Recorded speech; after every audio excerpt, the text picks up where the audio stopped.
spirit had seized him. He was kept under guard and bound with chains and shackles. The man would break the bonds and be driven by the demon into the wilds. Jesus then asked him, "What is your name?" He said, "Legion," for many demons had entered him. They begged Jesus not to order them to go back into the abyss. Now there on the hillside, a large herd of swine was feeding, and the demons begged Jesus to let them enter these. So he gave them permission. Then the demons came out of the man and entered the swine, and the herd rushed down the steep bank into the lake and was drowned. When the swineherd saw what had happened, they ran off and told it in the city and in the country. Then people came out to see what had happened. And when they came to Jesus, they found the man from whom the demons had gone, sitting at the feet of Jesus, clothed and in his right mind. And they were afraid. Those who had seen it told them how the one who had been possessed by demons had been healed. Then all the people of the surrounding country of the Gerasenes asked Jesus to leave them, for they were seized with great fear. So Jesus got into the boat and returned. The man from whom the demons had gone begged that he might be with Jesus. But Jesus sent him away, saying, "Return to your home and declare how much God has done for you." So the man went away, proclaiming throughout the city how much Jesus had done for him. The Gospel of the Lord. Praise to you, O Christ.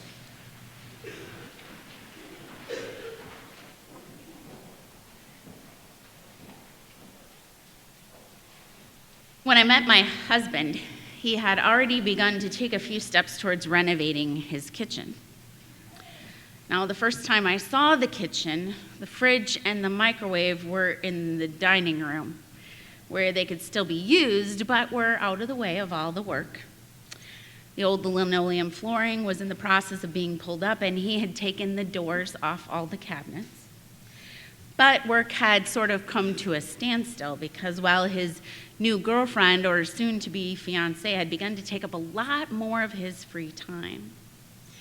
So the kitchen was clean, and it was neat, and it was still functional, even though it was in transition. Well, when it became a fact that I would be the person who would share his home and share the kitchen, Vince set aside his earlier ideas about what he thought he would do to remodel and began to include me in the planning of that room. So one beautiful spring day during our engagement, we began the work of tearing out the cabinets, the plaster, and all the lath boards. Yeah. If you can get through something like that before you get married, well, even after you're married, it shows that you can work together. Well, we cleaned as we went because we knew the kitchen would still need to be used in that slow process of putting all the pieces back together. And we enjoyed working together on that common goal. We were excited by how the start of this project was symbolic of how we would be building our new life together. Of course, I didn't mind the disruption in the house at all because, well, I didn't have to live there. I went home to my nice orderly apartment in Cedar Rapids with a fully functional kitchen. The sink, a small stretcher counter, and the stove were all still in working order, and with the fridge and the microwave out in the dining room, Vince and the boys managed to eat without too much difficulty. Well, then we were blessed to have 3 different bridal showers, a wedding in Cedar Rapids, an additional celebration of our vows in Chicago, and as you can imagine, we received a lot of gifts. But we had no kitchen cabinets in which to put them.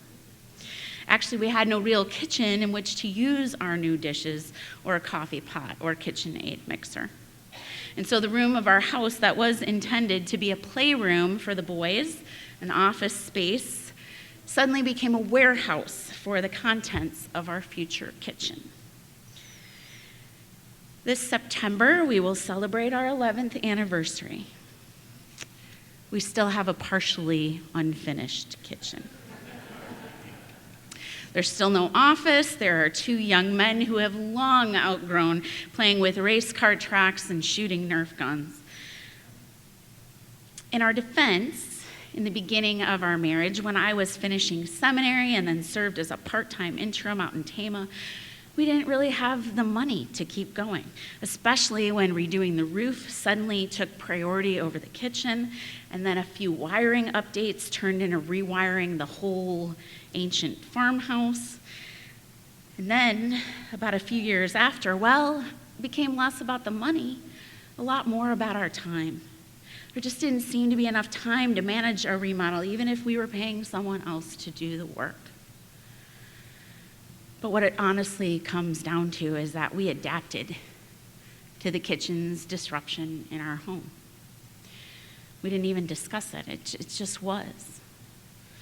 So what if when I wanted to bake an angel food cake, I had to go out into that gift warehouse and move boxes until I could find the angel food cake pan? My mother-in-law still doesn't know how I survived. She nags and nags at her poor son about getting that kitchen done. And I defend him. Oh, it really isn't all that bad. I'm so used to it. It's manageable. I've got it all worked out. We don't eat a lot that much anyway in the house, and, lots of excuses. Well, I can list all the practical reasons that we haven't gotten it done yet. Money, time, other pressing priorities. But I suppose there's another reason. A reason we've made our life fit into our kitchen instead of making our kitchen fit our life. We don't know how to move on to what's next. The other projects that it will inevitably lead to in the house once we complete the kitchen. Change is work. Change is overwhelming. Could it be at the heart of learning how to get by with our kitchen day in and day out is really about the fear of moving on to something else? But what have we sacrificed in the long run? What has been the cost?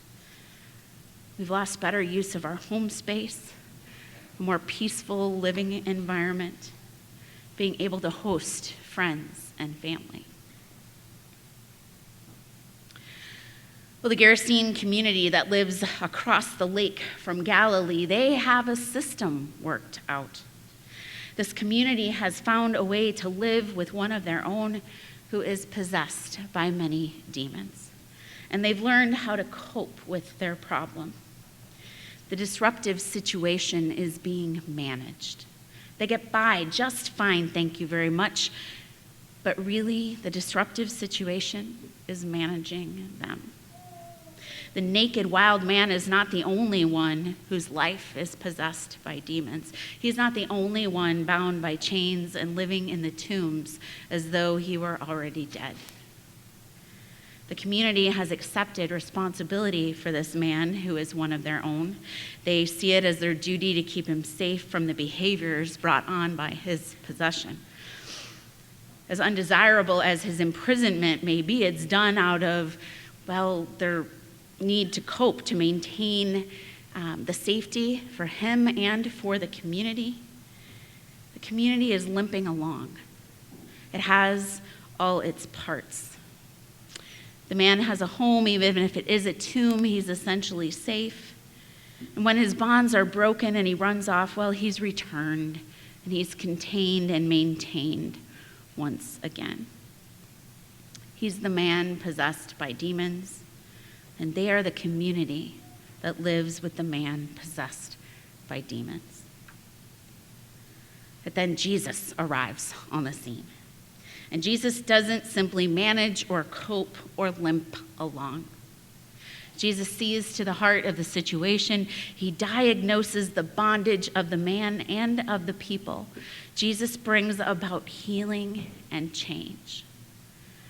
But, as is often the case with those to whom limping along or coping or managing has become normal, Jesus is met by some resistance. Upon his encounter with the possessed man, he commands the demons to leave.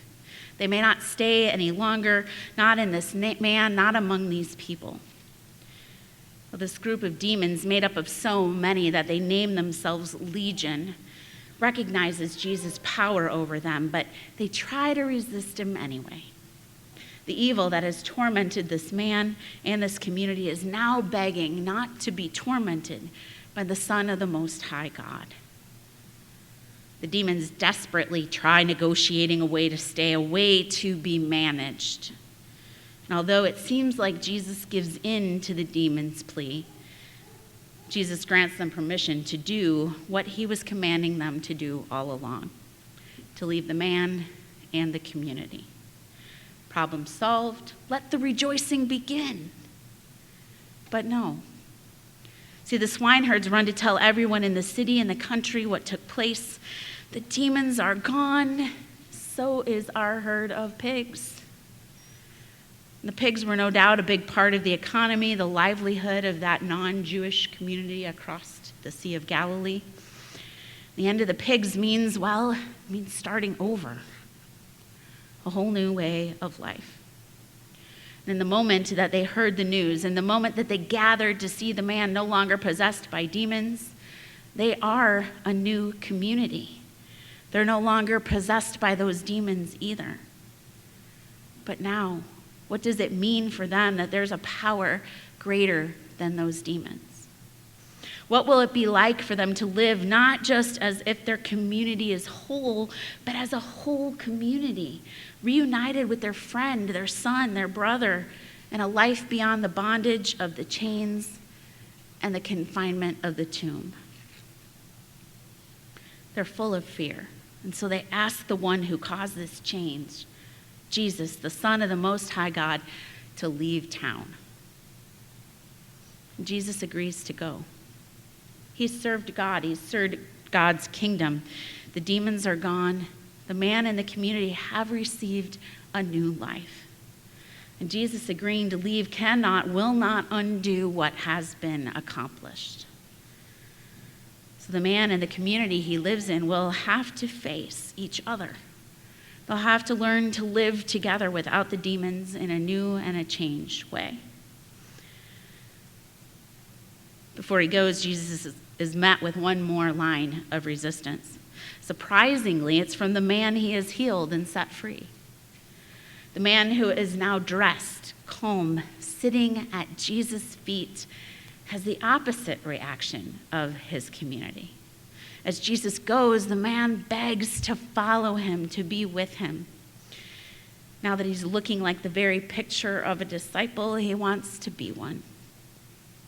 But his discipleship is to be served, not at Jesus' side, but in the midst of and despite the fear of his changed community. The change is not to be denied, but now fully lived into. The man set free from demons must be a living, breathing reminder to his community of the power of God alone to bring healing and new life. And Jesus charges him with the calling to proclaim what God has done for him. So what are the places in our lives where Jesus arrives on the scene and says, "This cannot continue. I will heal you. I have the power to create real change in your life"? How many of those same places in our lives are the places where we've just been praying for a way to simply manage or cope? And how often do we push Jesus' help aside because we fear the new way that he provides to us? We mistakenly feel safe in the chains that bind us. We feel at home in the lifeless tomb that surrounds us. Or sometimes we look at Jesus as our escape from the real world, the real work of our calling, a life lived new and whole in the midst of a world that needs only what God can offer. Discipleship is living our lives outside the walls of the church as a proclamation of what God has done for us. And in baptism, we are set free from the chains of sin, from the bonds of death. And in Jesus, we are free to live in a way that declares to the world that the old way of coping, limping along, just getting through, is no longer needed. God in Jesus sets foot on our homeland and sees the brokenness, the sin, the hurt, the way we manage and get by, and says, "No more." Jesus is the power to defeat evil. Jesus is freedom. Jesus is life. He is healing and wholeness. And in Jesus lives the promise that all that and more is yours and mine and ours for the sake of the world. Amen.